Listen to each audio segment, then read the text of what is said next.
Hello everyone, সবাই কেমন আছেন? আশা করছি আপনারা সবাই অনেক ভালো আছেন। আমিও আল্লাহর রহমতে অনেক ভালো আছি। আজকে আমি এসেছি ফিশ কিনতে। এটা একটা ফিশ শপ। এখানে শুধু ফিশ পাওয়া যায়। আর এই ফিশ শপটা আমার এলাকাতেই। আমি সবসময় এই শপ থেকে ফিশ কিনে থাকি।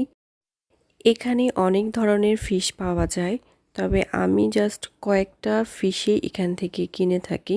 সবগুলো ফিশ আমার ভালো লাগে না, আর কিছু কিছু ফিশ আমি এখনও ট্রাই করি নাই।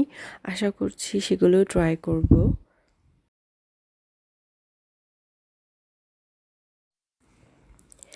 আজকে আমি কিনে এনেছি এই ফিশটা, যেটার নাম হচ্ছে মেকারেল।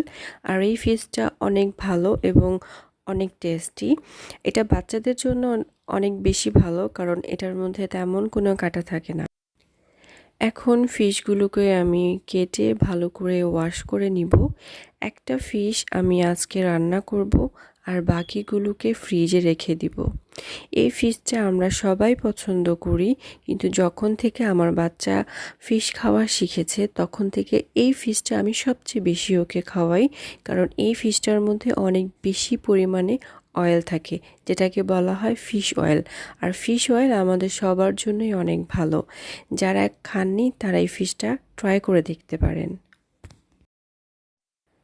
ফিশগুলোকে একটু লবণ আর হলুদ দিয়ে মেখে রেখেছিলাম। এখন এগুলোকে ফ্রাই করে নিচ্ছি। আমি খুব বেশি একটা ফ্রাই করব না, হালকা একটু ফ্রাই করব।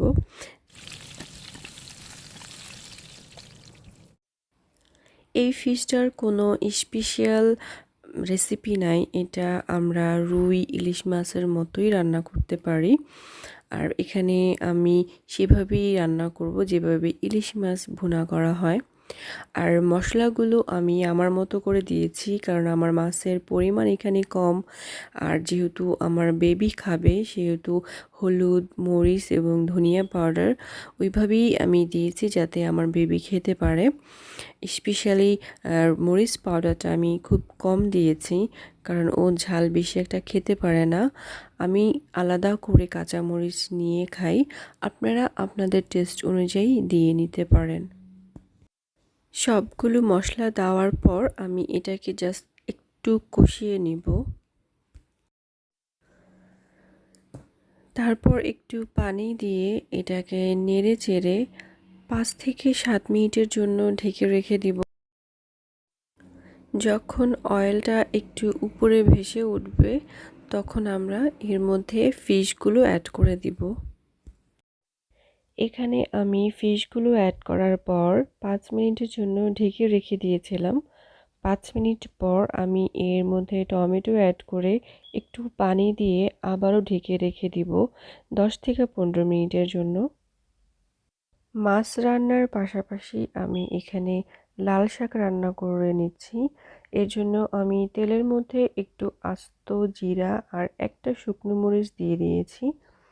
তার সাথে আমি আরও দিয়ে নিচ্ছি একটু পেঁয়াজ কুচি ও রসুন কুচি।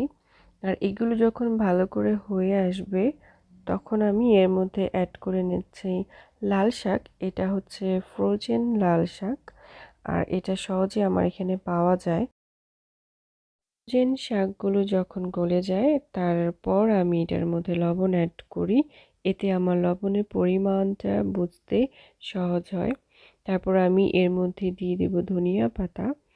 এটা অপশনাল, আপনাদের ইচ্ছে হলে আপনারা দিতে পারেন। আমার ঘরে ছিল, এজন্য আমি এটা অ্যাড করে দিয়েছি। একটু নেড়ে চেড়ে অল্প একটু পানি আছে এর মধ্যে, এটাকে আমি শুকিয়ে নিব। এই যে দেখতে পাচ্ছেন, এখানে আমার লাল শাক রান্না করা শেষ। এখন আমি চলে যাব আমার ফিশ কারিতে। এখানে আমার ফিশ কারিও প্রায় রান্না করা শেষ। নামিয়ে নেওয়ার আগে আমি এর মধ্যে একটা কাঁচামরিচ ভেঙে দিয়েছি আর কিছু ধনিয়া পাতাও দিয়ে দিচ্ছি। এগুলো দিয়ে জাস্ট 2 মিনিটের মতো নেড়ে চেড়ে এটাকে কুক করে নেব।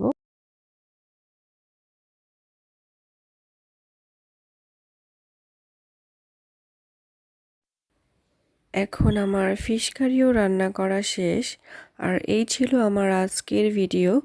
আবারও দেখা হবে নতুন কোনো ভিডিওতে। ততদিন ভালো থাকবেন।